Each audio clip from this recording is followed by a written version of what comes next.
typing is an essential after dictation. Try exam-oriented typing tests, check accuracy, number of errors, gain speed, and more. Complete the typing test in a given time. Read dictation materials. Subscribe to get contents via mail. Purchase shorthand journals and more.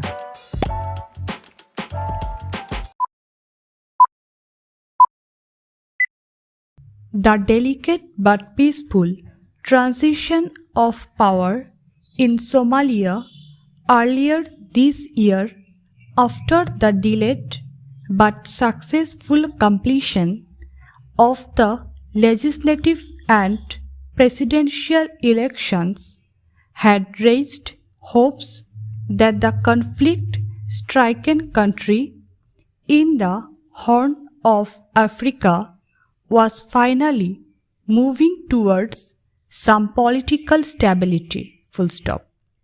But Friday's siege of an upscale hotel in the capital, Mogadishu, at least 20 people were killed, is a grave reminder of the security challenges the country is facing despite the promises made by the new administration of President Hassan Sheikh Mohamud to ideologically, financially, and militarily defeat violent extremists.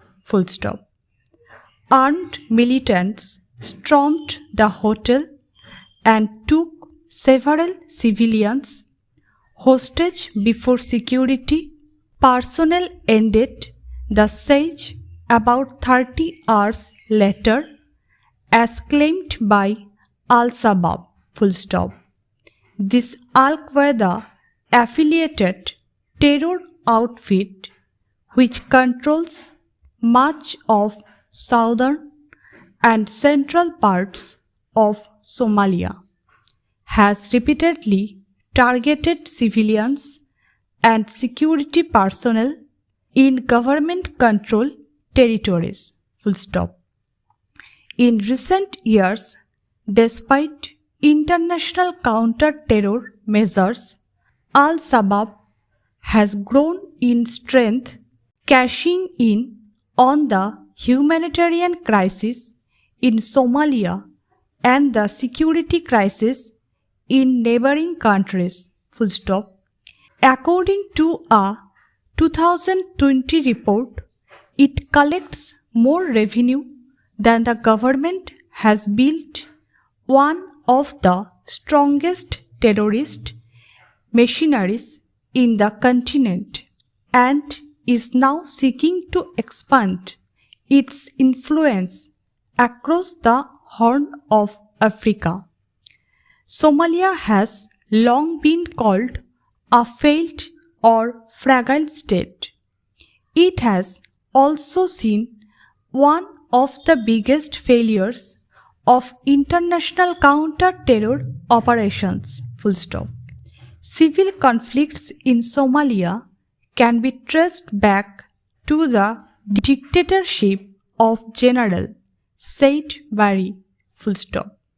As Barre's regime collapsed in 1991, the country fell into chaos and civil war with different clan-based armed groups fighting one another.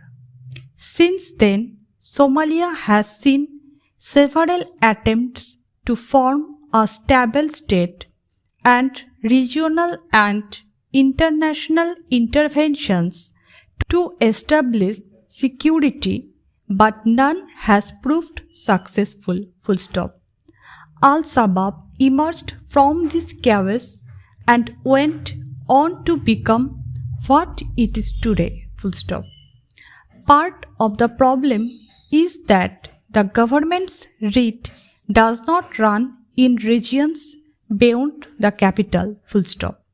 The country is also witnessing a massive humanitarian crisis amid a severe drought.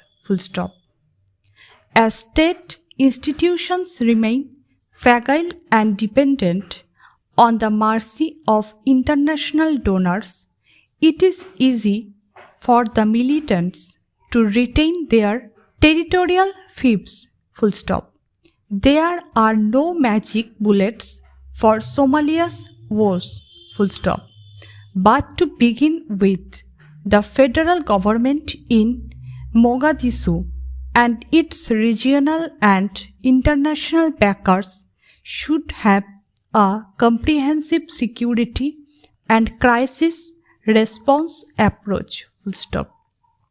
The government's focus should be on providing essential services, goods and relief to the people while at the same time establishing an effective and affordable security architecture through a broad-based political consensus. Full stop.